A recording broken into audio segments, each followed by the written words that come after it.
saya Ferdiana Wela Anggraini, NIM 200401140090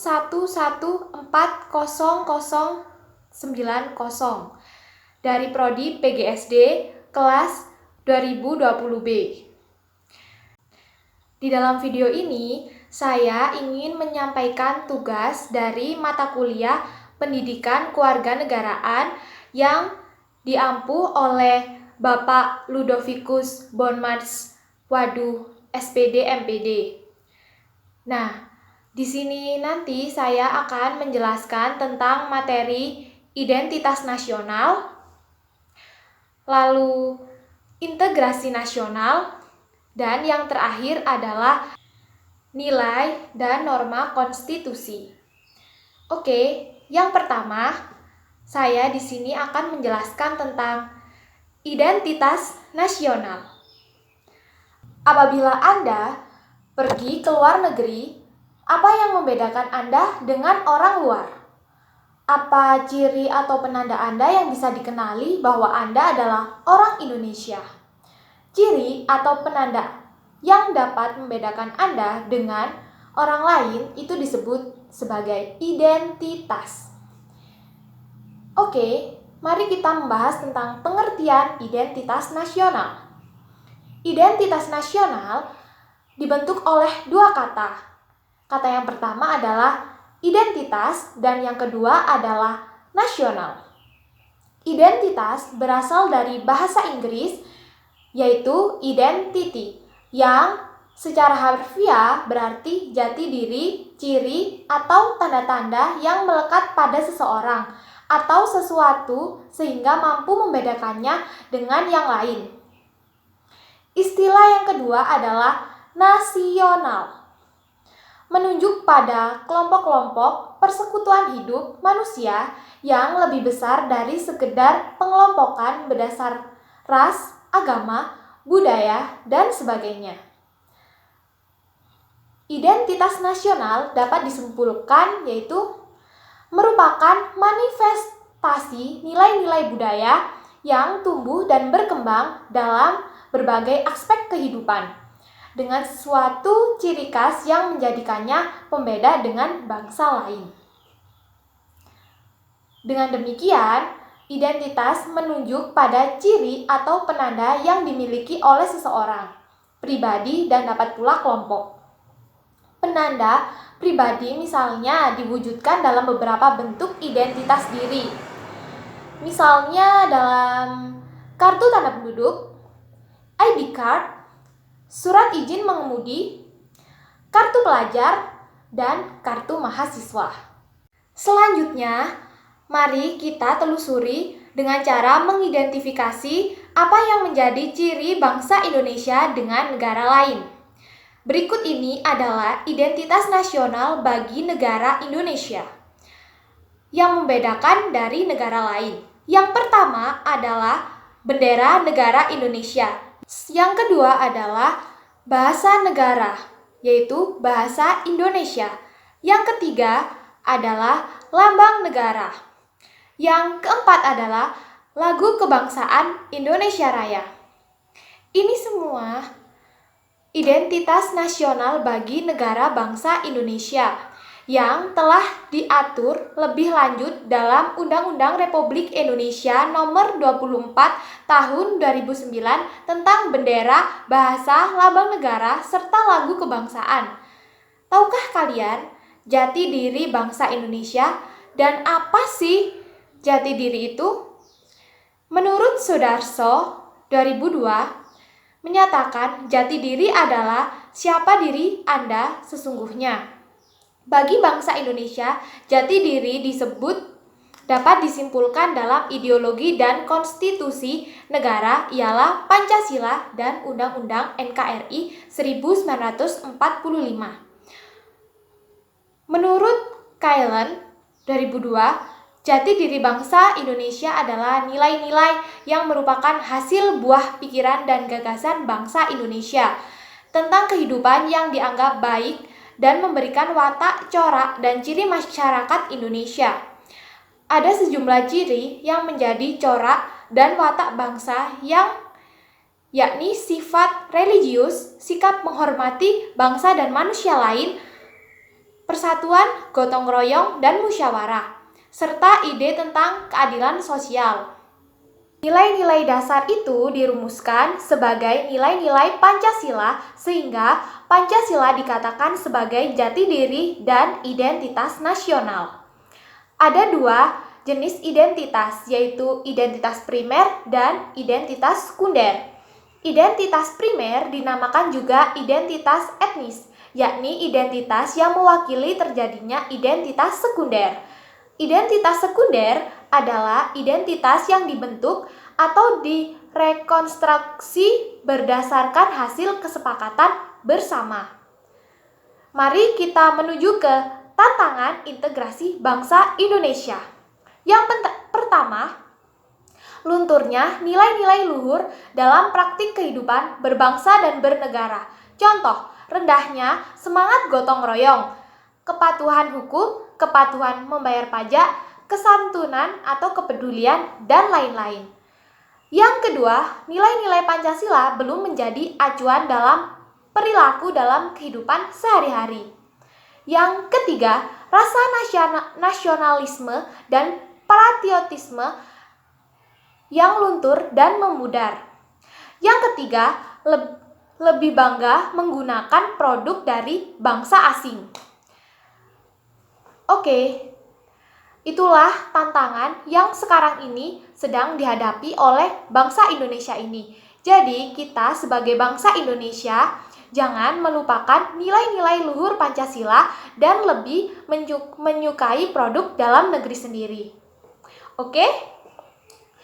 Nah, selanjutnya saya akan menjelaskan tentang fungsi identitas nasional. Yang pertama, sebagai alat pemersatu bangsa. Nah, Indonesia ini kan beragam.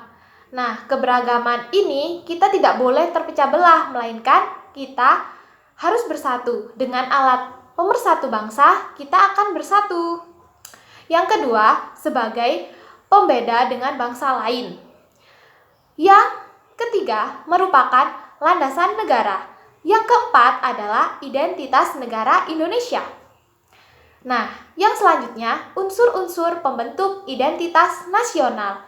Yang pertama adalah agama, kedua adalah suku, yang ketiga adalah kebudayaan, yang keempat adalah bahasa.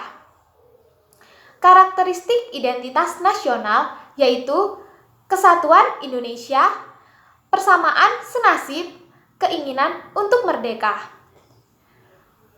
Mengapa identitas nasional itu penting? Bagi sebuah negara dan bangsa, pada dasarnya, jawabannya hampir sama dengan pentingnya identitas nasional bagi diri individu manusia. Pertama, agar bangsa Indonesia dikenal oleh bangsa lain. Apabila kita sudah dikenal oleh bangsa lain, maka kita akan dapat melanjutkan perjuangan untuk mampu sehingga dapat eksis. Setiap negara, seperti lain halnya individu manusia tidak dapat hidup menyendiri. Setiap negara memiliki keterbatasan sehingga perlu bantuan atau pertolongan dari negara atau bangsa lain. Demikian pula bagi Indonesia, kita perlu memiliki identitas agar dikenal oleh bangsa lain untuk saling memenuhi kebutuhan.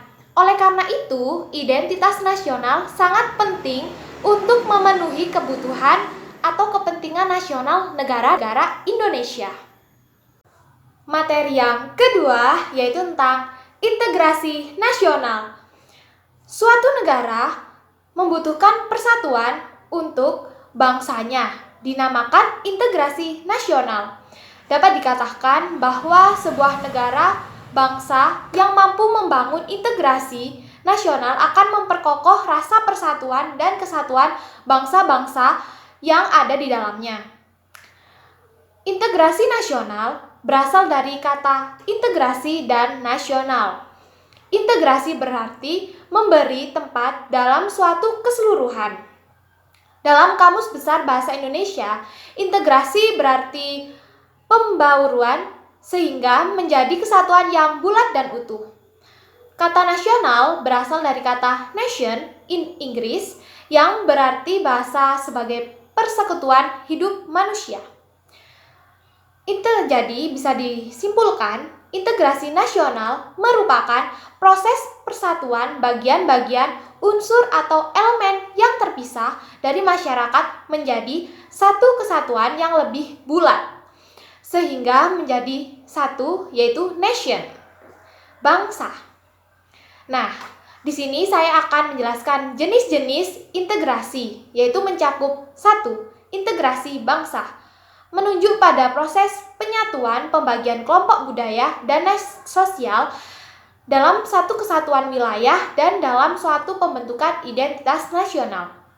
Yang kedua adalah integrasi wilayah, menunjuk pada masalah pembentukan wewenang kekuasaan nasional pusat di atas unit-unit sosial yang lebih kecil yang beranggotakan kelompok-kelompok sosial budaya masyarakat tertentu. Yang ketiga adalah integrasi nilai, menunjuk pada adanya konsensus terhadap nilai yang minimum yang diperlukan dalam memelihara ketertiban sosial. Yang keempat, integrasi elit massa, menunjuk pada masalah penghubungan antara pemerintah dengan yang diperintah, mendekatkan perbedaan-perbedaan mengenai aspirasi dan nilai pada kelompok elit dan massa.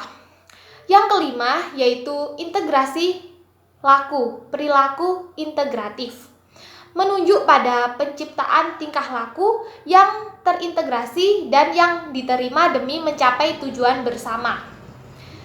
Nah, yang selanjutnya adalah dimensi integrasi mencakup dimensi yang bersifat vertikal, menyangkut hubungan elit dan massa, baik antara elit politik dengan massa pengikut atau antara penguasa dan rakyat guna menjembatani celah perbedaan dalam rangka mengembangkan proses politik yang partisipatif.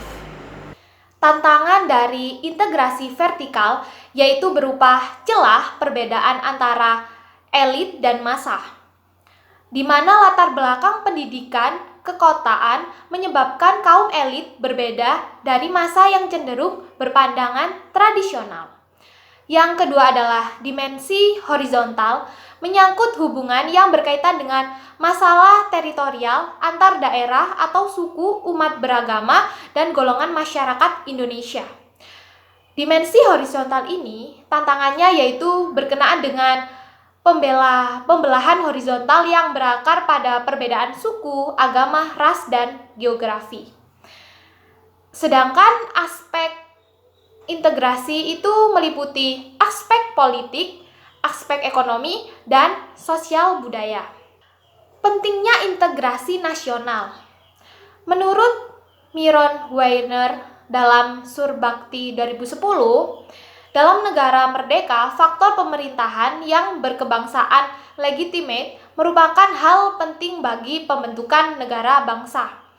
Hal ini disebabkan tujuan negara hanya akan dapat dicapai apabila terdapat suatu pemerintah yang mampu menggerakkan dan mengarahkan seluruh potensi masyarakat agar mau bersatu dan bekerja sama. Oke, yang selanjutnya saya akan menjelaskan tentang integrasi versus disintegrasi.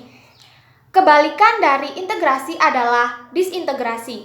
Jika integrasi adalah penyatuan, keterpaduan antara elemen atau unsur yang ada di dalamnya, disintegrasi dapat diartikan ketidakpaduan, keterpecahan di antara unsur-unsur yang ada. Jika integrasi terjadi konsensus, maka disintegrasi dapat menimbulkan konflik dan pertentangan.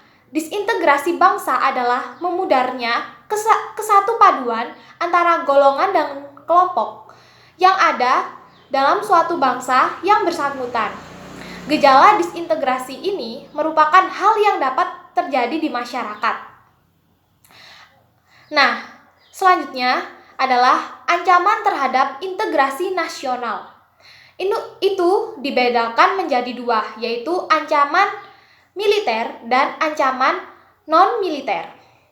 Ancaman militer meliputi agresi, invasi, bombardemen, blokade, spionase, sabotase, ancaman militer yang berupa aksi teror, bersenjata, dan pemberontakan. Nah, yang kedua adalah ancaman non-militer. Ancaman non-militer berupa berdimensi ideologi politik, ekonomi, sosial budaya, teknologi, informasi, dan kesehatan umum. Nah, yang selanjutnya adalah model integrasi yang berlangsung di Indonesia. Pada zaman dahulu, integrasi itu sudah terbentuk di Indonesia ini. Yang pertama yaitu model integrasi Imperium Majapahit. Yang kedua adalah model integrasi kolonial. Yang ketiga adalah model integrasi nasional Indonesia. Nah, selanjutnya itu adalah pengembangan integrasi dapat dilakukan melalui 5 strategi atau pendekatan, yaitu 1.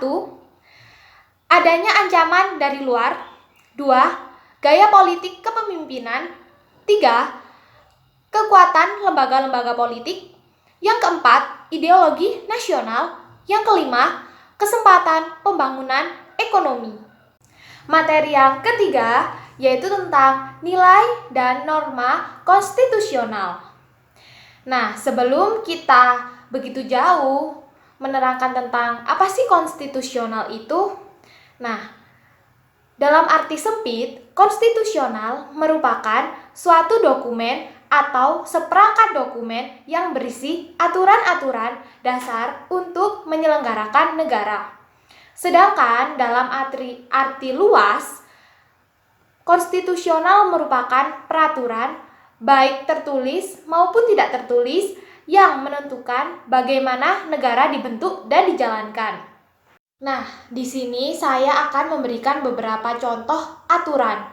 Yang pertama, Dewan Perwakilan Rakyat memegang kekuasaan membentuk undang-undang. Nah, yang kedua, menyeberang pada zebra cross dengan tertib dan berhati-hati. Nah, yang ketiga, Presiden dan Wakil Presiden memegang jabatan selama 5 tahun dan sesudah dapat dipilih kembali dalam jabatan yang sama hanya 1 kali masa jabatan. Nah, yang keempat yaitu mengerjakan pekerjaan rumah PR dari sekolah sebelum bermain. Nah, dari beberapa contoh aturan tersebut, kita bisa mendapati aturan yang berasal dari pemerintah. Nah, peraturan yang berasal dari pemerintahan tersebut itu yang dinamakan peraturan konstitusional. Mengapa sih suatu bangsa dan negara itu memerlukan suatu konstitusi? Nah, ini dikarenakan untuk membatasi pemerintahan agar tidak memerintah dengan cara sewenang-wenang kepada rakyatnya. Konstitusi juga diperlukan untuk membagi kekuasaan dalam negara. Pandangan ini didasarkan pada fungsi konstitusi yang salah satu diantaranya adalah membagi kekuasaan dalam negara. Konstitusi juga dapat dipandang sebagai lembaga atau kumpulan asas yang menetapkan bagaimana kekuasaan dibagi di antara beberapa lembaga negara. Misalnya, antara badan legislatif, eksekutif, dan yudikatif. Konstitusi menentukan cara-cara bagaimana pusat-pusat kekuasaan itu bekerja sama dan menyesuaikan diri dari satu sama lain, serta merekam hubungan-hubungan kekuasaan dalam suatu negara. Ada beberapa hal-hal yang dimuat dalam konstitusi atau undang-undang dasar, yaitu yang pertama adalah adanya organisasi negara. Misalnya, pembagian suatu kekuasaan seperti legislatif, eksekutif, dan yudikatif. Yang kedua adalah adanya hak-hak asasi manusia atau warga negara. Yang ketiga, ada panduan untuk mengubah undang-undang dasar. Nah, yang keempat, ada kalanya memuat larangan untuk mengubah sifat tertentu dari undang-undang dasar. Ya, nah yang terakhir adalah memuat cita-cita rakyat dan asas-asas ideologi negara. Pada era reformasi, adanya tuntutan perubahan Undang-Undang Dasar Negara Republik Indonesia 1945 didasarkan pada pandangan bahwa Undang-Undang Dasar Negara Republik Indonesia 1945 belum cukup memuat landasan bagi kehidupan yang demokratis, pemberdayaan rakyat, dan penghormatan terhadap HAM. Di samping itu, dalam tubuh Undang-Undang Dasar Negara Republik Indonesia, terdapat pasal-pasal yang menimbulkan penafsiran beragam, multitafsir, dan membuka peluang bagi penyelenggaraan negara yang otoriter, sentralistik, tertutup, dan praktik KKN. Dalam perkembangannya, tuntutan perubahan Undang-Undang Dasar Negara Republik Indonesia 1945 menjadi kebutuhan bersama bangsa Indonesia.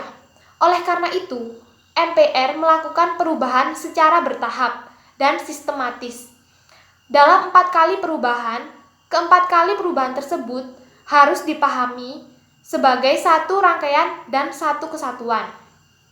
Dasar pemikiran perubahan Undang-Undang Dasar Negara Republik Indonesia 1945 adalah kekuasaan tertinggi di tangan MPR. Kekuasaan yang sangat luas, besar, pada Presiden.